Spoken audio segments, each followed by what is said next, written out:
Assalamualaikum, welcome to my YouTube channel Crack MDK with Dr. Umar. So here today I am gonna explain you how to register for MDK 2025.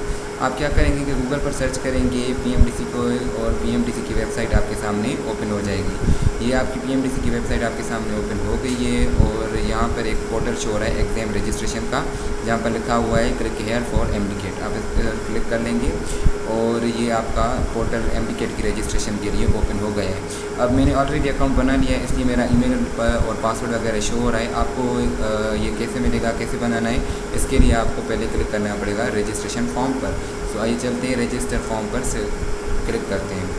अब ये आपके सामने registration form open हो गया है। इसमें जो भी जनरल डेटा है वो आप खुद ही पढ़कर लिख सकते हैं, जैसे कि आपका नाम, एप्लीकेंट नेम, आपका फादर नेम जो भी है, और आइडेंटिफिकेशन टाइप। अब आइडेंटिफिकेशन टाइप से क्या मुराद है कि अगर आपका CNIC वगैरह बना हुआ है तो आप CNIC पर क्लिक करेंगे, और जो अंडर 18 एज है वो BA फॉर्म वगैरह पर सिलेक्ट करेंगे।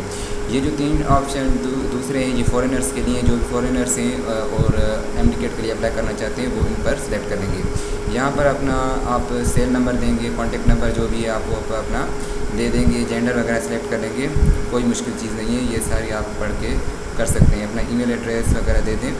सो ये सब कुछ आप कर सकते हैं स्मूथली। सो उसके बाद सेल नंबर आपने दे दिया, अपना जेंडर सेलेक्ट कर लिया, बर्थ डेट आपकी जो भी है वो आप अपने सेलेक्ट कर लें। एक बात की एहतियात रखें, जो भी ये डेटा आप देंगे वो बिल्कुल एक्यूरेट होनी चाहिए, बिल्कुल सही होनी चाहिए, क्योंकि अगर कोई भी गलती होगी तो वो आपके एडमिशन प्रोसेस पर बहुत इम्पेक्ट करेगी और फिर बहुत मसले होते हैं जब आपकी PMDC पर एज अ डॉक्टर रजिस्ट्रेशन होती है, as a medical student registration होती है। सो ये आप पासवर्ड अपना ऐसे लिख लेंगे जो पोर्टल पर आप यूज़ करेंगे। ऐसा कोई पासवर्ड रखें जो आपको याद हो, ऐसा ना हो कि आप भूल जाएँ। अगर भूल भी जाएँ तो इतना मसला नहीं होता, फिर वो एक लंबा प्रोसेस होता है, उसके ज़रिए वो पासवर्ड भी रिकवर हो जाते हैं। मगर एहतियातन आप ऐसा रखें पासवर्ड जो आपको याद रहे और जल्दी से आप साइनअप वगैरह कर लें।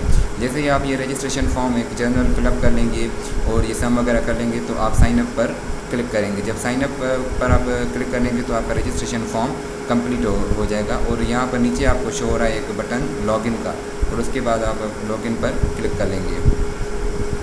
जैसे ही आप लॉगिन पर क्लिक कर लेंगे तो आपके सामने जो आपने ईमेल एड्रेस अपना दिया होगा वो, और जो आपने पासवर्ड लगाया है वो शो होगा। अगर आप पासवर्ड भूल गए तो यहाँ पर आप इस लिंक पर क्लिक करेंगे और आपका ईमेल एड्रेस पर एक ईमेल आएगा, और उस पर आप अपना पासवर्ड भी चेंज कर सकते हैं अगर आप अपना पासवर्ड भूल गए। सही है। सो मैं यहाँ पर लॉगिन कर लूँगा, और उसके बाद जो भी आपने रजिस्ट्रेशन फॉर्म पर डेटा दी होगी, मैंने ये एक जाली डेटा दी है क्योंकि मुझे MDK नहीं देना, मैं ऑलरेडी MBBS में हूँ। सो ये एप्लीकेंट नेम आपका जो भी होगा, जो आपने डेटा दी होगी वो सारी यहाँ पर शो होगी। सो ये आप ट्राई करें कि आपकी जो भी डेटा वो एक्यूरेट होनी चाहिए।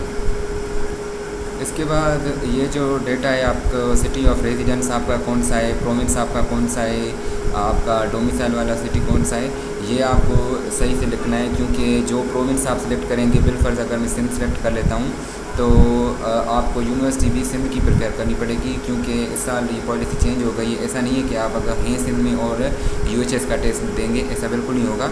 जो अगर आप सिंध पर सिलेक्ट करें तो आपकी सिंध यूनिवर्सिटी होगी, वही आप MDK देंगे। जैसा सिंध में है तो सिंध में आप IBA यूनिवर्सिटी को का MDK देंगे, UHS वगैरह को नहीं देंगे। सो ये भी आप एहतियात करें कि जो भी आप रीजन ऑफ डोमिसाइल सेलेक्ट करेंगे उसी यूनिवर्सिटी का एग्ज़ाम आपको देना पड़ेगा। और उसके बाद ये जनरल डेटा है कि एजुकेशन टाइप पर क्लिक कर लें कि एजुकेशन टाइप मतलब क्या, FSCE या A लेवल जो आपने किया हुआ है वो आप यहाँ पर सिलेक्ट कर लेंगे, और उसमें जो मार्क्स वगैरह लिए हैं वो भी आप यहाँ पर लिखेंगे कि टोटल मार्क्स क्या आती हैं, ऑप्टेन मार्क्स आपकी क्या आती है, और परसेंटेज ये ऑटोमेटिक कैलकुलेट हो जाएगी। उसके बाद कुछ डॉक्यूमेंट्स वगैरह हैं जो यहाँ पर आपको अपलोड करने, जैसे आपकी अपनी रिसेंट पिक्चर हो गई, आपकी मार्कशीट हो गई, CNIC हो गया, और डोमिसाइल वगैरह की पिक्चर आप यहाँ पर अटैच कर लेंगे PDF वगैरह बनाकर।